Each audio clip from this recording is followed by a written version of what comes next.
Hello guys, welcome to knowledge of emporium. हम आज आपके लिए लेकर आए हैं एक न्यू चैप्टर जिसका नाम है फ़ाइल हैंडलिंग्स। हम आपको बताएंगे कि आप फ़ाइल हैंडलिंग में फ़ाइल को कैसे हैंडल करते हैं, उसमें वर्क कैसे करते हैं, फ़ाइल को कैसे ओपन करते हैं, सब आपको हम इस वीडियो में सिखाएंगे। तो इस लेक्चर को स्टार्ट करने से पहले हम आपको बोलना चाहेंगे कि हमने फर्स्ट और सेकंड चैप्टर की वीडियोस ऑलरेडी अपलोड कर दी है। अगर आपने उन वीडियोस को नहीं देखा है तो हमारे चैनल की प्लेलिस्ट में जा कर के देख सकते हैं। तो चलिए अब बिना लेट किए हुए आज का लेक्चर स्टार्ट करते हैं। Data file. डाटा फाइल क्या होती है? A data file are the file that store data permanently. मतलब कि जो आपका डाटा फाइल होती है उसमें जो कोई भी इंफॉर्मेशन आपकी होगी तो वो इंफॉर्मेशन परमानेंटली स्टोर हो जाती है आपकी डेटा फाइल में। और the data store in data file in two ways. मतलब जो आपकी डेटा फाइल होती है वो आप लोग उस डेटा को दो तरीके से स्टोर कर सकते हैं। पहला जो है वो है बाइनरी फाइल्स, सेकेंड जो है वो टेक्स्ट फाइल है। ये दो तरह की फाइल्स होती हैं जो कि आप इन फाइल्स में अपने इंफॉर्मेशन डेटा मतलब आप इसे स्टोर कर सकते हैं इनमें। तो चलिए सबसे पहले देखते हैं टेक्स्ट फाइल। टेक्स्ट फाइल में क्या होता है? आ text file store information in ASCII code.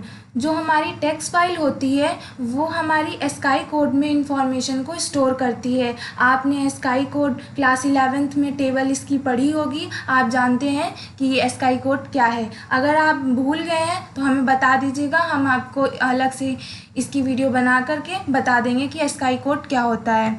तो हमारी जो टेक्स्ट फाइल होती है वो हमारी स्काई कोड में इंफॉर्मेशन को स्टोर करती हैं। Each line of text file is terminated bye a special character known as end of line. From string we know that /n is new line character। मतलब कि जो हमारे फाइल की lines होती हैं उनको टर्मिनेट करती हैं and at the end of the line, और हमारी /n से एक न्यू लाइन से हमारी एक न्यू लाइन स्टार्ट होती है। /n अगर हम कहीं पर भी यूज़ करते हैं तो वहाँ से हमारी एक न्यू लाइन स्टार्ट होती है। तो ये था हमारा टेक्स्ट फाइल। अब देखते हैं सेकेंड जो कि है हमारी बाइनरी फाइल। इसमें क्या होता है? A file is just a file. Binary files एक हमारी एक तरह की फाइल है that contain information in the same format in which the information held in the memory. मतलब कि इसमें जिस फॉर्म में आप इंफॉर्मेशन देते हैं वो उसी फॉर्म में इंफॉर्मेशन को स्टोर करता है। इसमें कोई भी आपकी स्पेशल कोडिंग नहीं होती है। जैसे टेक्स्ट फाइल में हमने बताया कि स्काई कोड में वो इंफॉर्मेशन को स्टोर करता है, तो बाइनरी फाइल में ऐसा कोई भी प्रॉब्लम नहीं होता है, ऐसी कोई भी कॉम्प्लिकेशन नहीं होती कि कोडिंग है या फिर कुछ है जिसे आपको चेंज करना पड़ेगा। आप जिस फॉर्म में आप इंफॉर्मेशन उसे देंगे वो उसी फॉर्म में मेमोरी में वो आपकी इंफॉर्मेशन सेव करेगा। That means the content that is return to you in raw form. मतलब कि आप जो भी कंटेंट आपको वो रिटर्न करेगा वो रॉ फॉर्म में होगा। आगे आपको पता चल जाएगा कि ये रॉ क्या चीज़ है। देन नेक्स्ट लाइन देखते हैं। This file is the faster and easier from a program to read and write than are text files. मतलब कि हमारी बाइनरी फाइल जो होती है वो सबसे इजी तरीका होती है, इजी तरीका होता है इंफॉर्मेशन को स्टोर करने का, और सबसे फास्ट तरीका है। मतलब कि जो आपकी टेक्स्ट फाइल होती है वो उससे बाइनरी फाइल उससे ज़्यादा फास्ट में इंफॉर्मेशन को सेव करती है, स्टोर करती है परमानेंटली के लिए। तो अब चलते हैं आगे। अब हम आपको बताएंगे कि फ़ाइल को हम लोग ओपन कैसे कर सकते हैं। तो फाइल को ओपन कैसे करते हैं वो बताते हैं हमको। The first thing that you do is open the file by opening function. आपको अगर कोई भी फाइल ओपन करनी है तो आपको ओपन फंक्शन का यूज़ करना होता है। तो इसका सिंटैक्स क्या होता है वो बताते हैं आपको। सबसे पहले आप लिखेंगे फाइल ऑब्जेक्ट नेम। आपके फाइल का जो भी ऑब्जेक्ट नेम आप रखना चाहें अपने से वो रखेंगे। देन आपको फाइल ओपन करनी है इसलिए आप ओपन फंक्शन का यूज़ करेंगे। देन उसके अंदर जो हम लोग पैरामीटर्स लिखेंगे वो हमारा होगा फाइल का नेम, और जो सेकंड होगा वो मोड होगा। तो आपको हम बता देते हैं अब कुछ इसको पॉइंट्स में जो कि हमने लिखे हैं। पहला है Python open function created a file object, मतलब कि आप अपने फाइल जब क्रिएट करेंगे तो हमें सबसे पहले उसमें ओपन फंक्शन का यूज़ करना पड़ेगा। उसके लिए हम लोग फाइल ऑब्जेक्ट लिखेंगे, हमने बताया था, जो कि सबसे पहले लिखेंगे हम लोग फाइल ऑब्जेक्ट। देन सेकंड है the first parameter of the open function is a path of a file, मतलब कि ओपन फंक्शन आप जब यूज़ करेंगे तो उसके अंदर जो सबसे पहला पैरामीटर होगा वो आपका फ़ाइल का पाथ होगा, मतलब कि आपकी फ़ाइल कहाँ सेव हो रही है उसकी लोकेशन आपको वो लिखनी पड़ेगी वहाँ पास। तो आगे क्या है देखते हैं। If just the file name is given then Python search for the file in the current folder. जब आप फाइल का पाथ देंगे तो वो पाइथन जो होगा वो सर्च करेगा कि करेंट फोल्डर में जा कर के सर्च करेगा कि आपकी फ़ाइल कहाँ पर है। देन थर्ड पॉइंट देखते हैं। In second parameter of the open function is mode.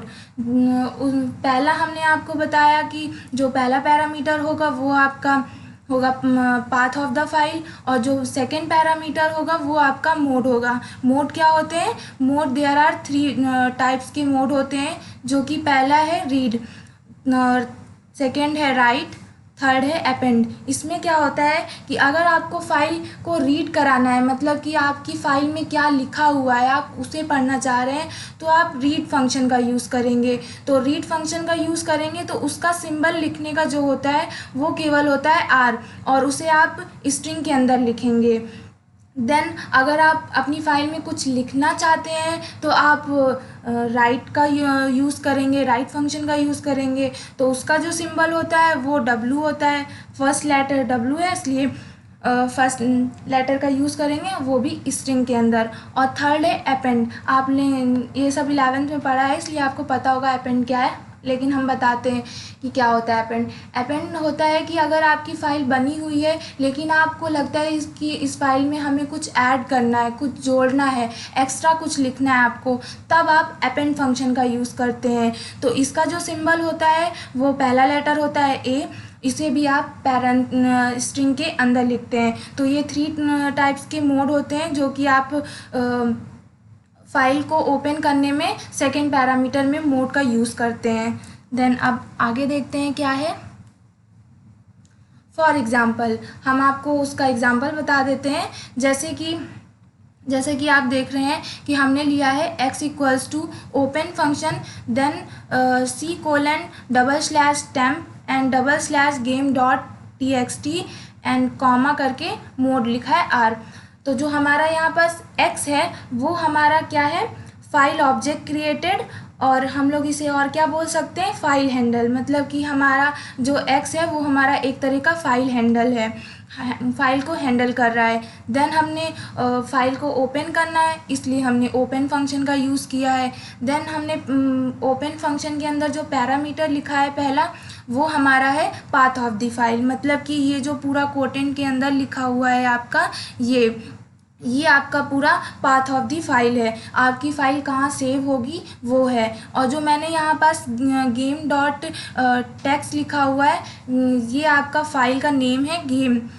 जो भी आप फाइल बना रहे हैं उसको किस नाम से आपने सेव करी है वो फाइल का नेम है। देन आपने किस में सेव करी है वो सिंटैक्स है ये आपका।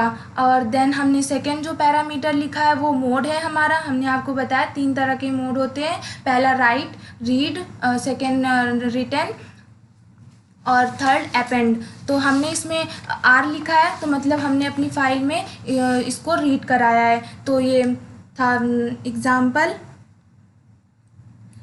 एग्जाम्पल आपका फाइल को ओपन करने का। देन अब आगे चलते हैं।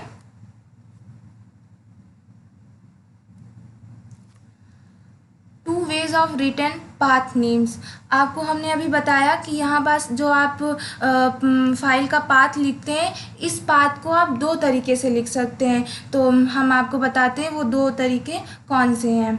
तो पहला है रॉ स्ट्रिंग। इसमें क्या होता है, the prefix r in front of a string make its raw string, that means there is no special meaning attach to any character. मतलब कि आप जब फाइल का पाथ लिखेंगे तो उस फाइल के पाथ के पहले आप आर वर्ड का यूज़ करेंगे, जो कि आपकी रॉ स्ट्रिंग होती है। इसका कोई भी स्पेशल मीनिंग नहीं होता है कि कोई कैरेक्टर अटैच हो रहा है या फिर कुछ स्पेशल मीनिंग है, ऐसा कुछ नहीं है। बस हम लोग इसको रॉ स्ट्रिंग हम लोग इसे मानते हैं, और एक फाइल का पाथ होता है जिसे हम लोग रिप्रेजेंट करते हैं। तो केवल एक हम लोग इसे रिप्रेजेंट करने के लिए हम लोग यूज़ करते हैं आर वर्ड का। देखिए हमने लिखा भी है, you can give single slash in the path name. अगर, हाँ, ये सबसे इम्पॉर्टेंट बात है इसमें, अगर आप रॉ स्ट्रिंग का यूज़ कर रहे हैं, मतलब कि आप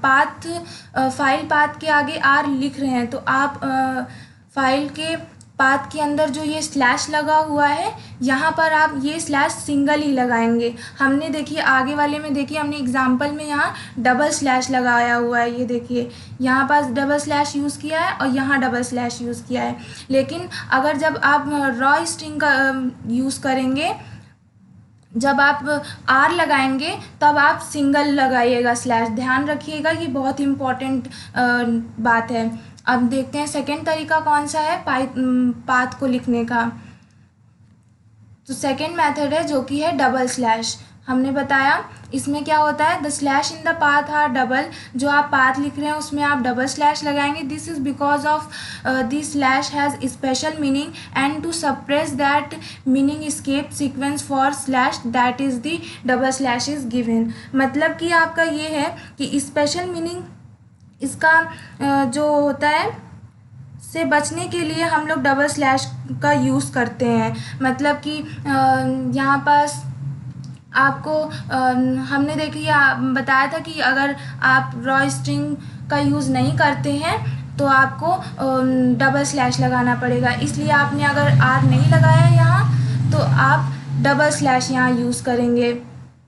तो हमने यहाँ पास डबल स्लैश यूज़ किया है। इसका कोई भी स्पेशल मीनिंग नहीं होता है, आप उसमें मत जाइएगा। तो ये था हमारा आज का वीडियो। अगर आपको हमारी वीडियो पसंद आई हो तो हमारी वीडियो को लाइक करिएगा, शेयर करिएगा एंड सब्सक्राइब करिएगा। Thank you for the watching.